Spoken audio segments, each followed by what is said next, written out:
Здравейте хора, днеска ще играем с рандом човек,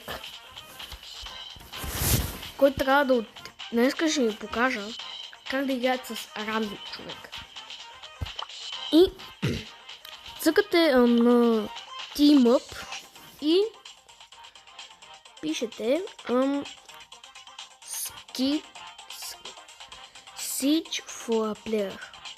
Това натискате Search и така.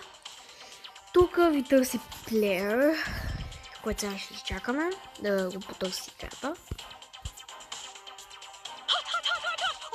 И ето рандом човека, който сега ще играем на душова. Но да ви кажа хора, вече имам салвани Крико. И мога да ви кажа как съм го спечелил. Спечелил съм го от един бокс, който имаше 18 неща.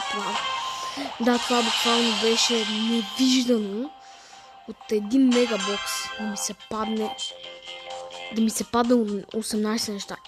И този салванин Крико е оригиналният, той с джемовете. Ето този, който сега се играе с него. Предполагам, че е доста добър скин.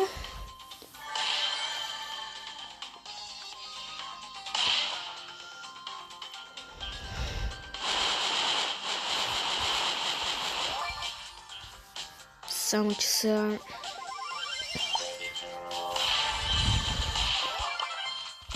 Това, което получавате... Хора, ще ви го покажа след това... Малко съм слаб с Рико.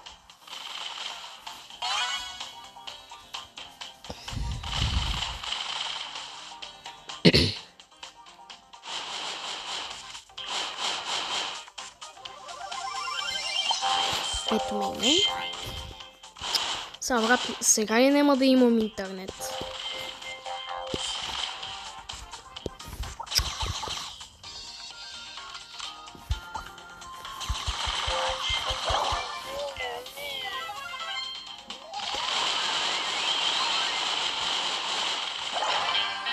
На трето място би трябвало да не губиме купи, да.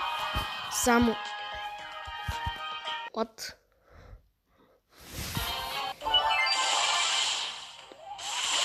What? Това бе? Нещо стана, хора, не знам какво.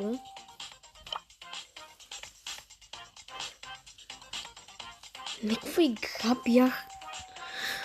В тази игра нещо не функционира вече. Ако един ден зареди, ще е добре.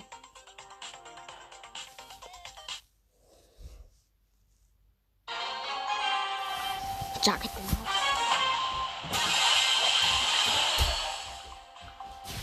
Тук съм. Падна дистанционното. Най-странното ми е за този скин, защо стреля. Защо стреля от меча си? Това е най-странното в скин. И най-неудобното в скин, човек. Че...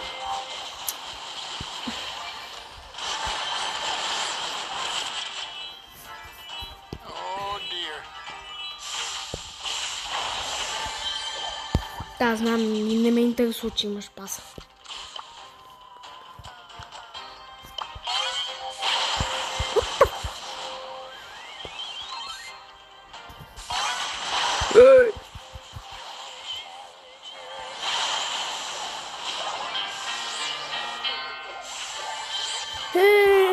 Явно скин, явно Рико сега не е опи. Мисля, че ще е опи, когато му взема Hypercharger. Но въпреки аз имам Hypercharger скина и да, като го максна, ще получа самия Hypercharger безплатно, защото е Hypercharge скин буквално. Също като, мъка, това е OG скин на Карл, нищо.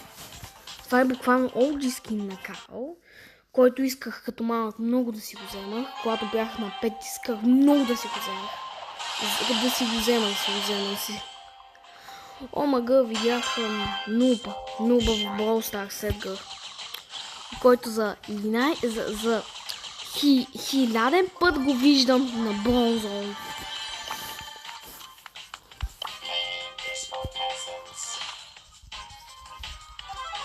То скин на Рико може би да направя класация с най-добрите скинове в играта.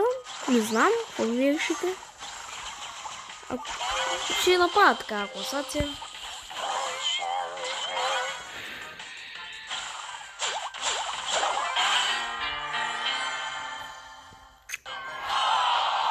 Той е тук, за да ми губи човек. Такъв рандом човек не искам, ако ми казваш. Да го видим този брат, какъв е? Некъв... Сколко 62 брола имам повече от него, аз имам 60. Аз имам 65 ей, аз имам повече от него. Брат, то OG скин човек, то е някакъв... То май... голям OG, като гледам. Вот. Брат, съсей би той верно. Значи то как ме скамна. Той игра, то ще играе сей бит. Добре, ботове са, само те този кит ми е единствения проблем. Така. Щупиме. Първото правило на Blue Showdown. Взимаме един PowerPoint. И освен този скин, освен тези пинове, освен тази плеер икона, имате и ето този спрей, който е отделен. Но той ви е като безплатен в шопа. Като получите скинът. Ви е безплатен в шопа. Така че този спрей не ме кефи, защото и този... Имам ли някакъв квест с... Окей, трябва да играем. Трябва още 5 игри на Dual Showdown. Тоест, трябва да направя 5 победи на Dual Showdown. Това не знам как ще стане. Остават ми още 2 победи, защото аз съм изпълнил почти целия квест, защото аз съм направил 3 победи на Dual Showdown. Така че...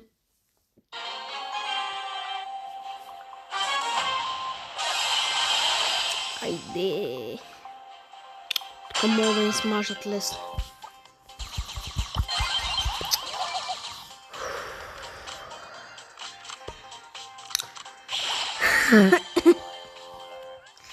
Мислях си.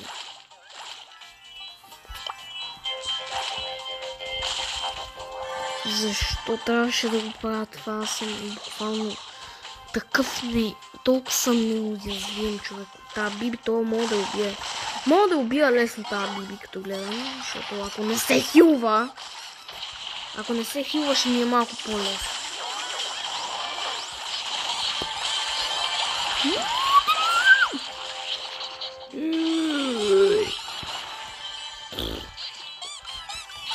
То ще ме преследва ли, бе? Като убиец.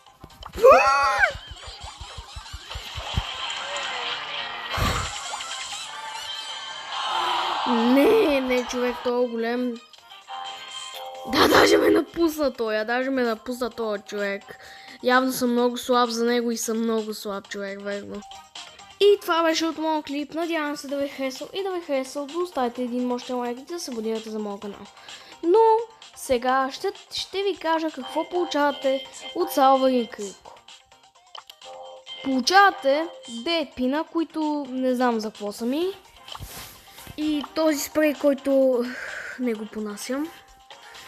И като цяло тази плеер икона, която да, знаете я от Sovereign Creek, така че да, чао!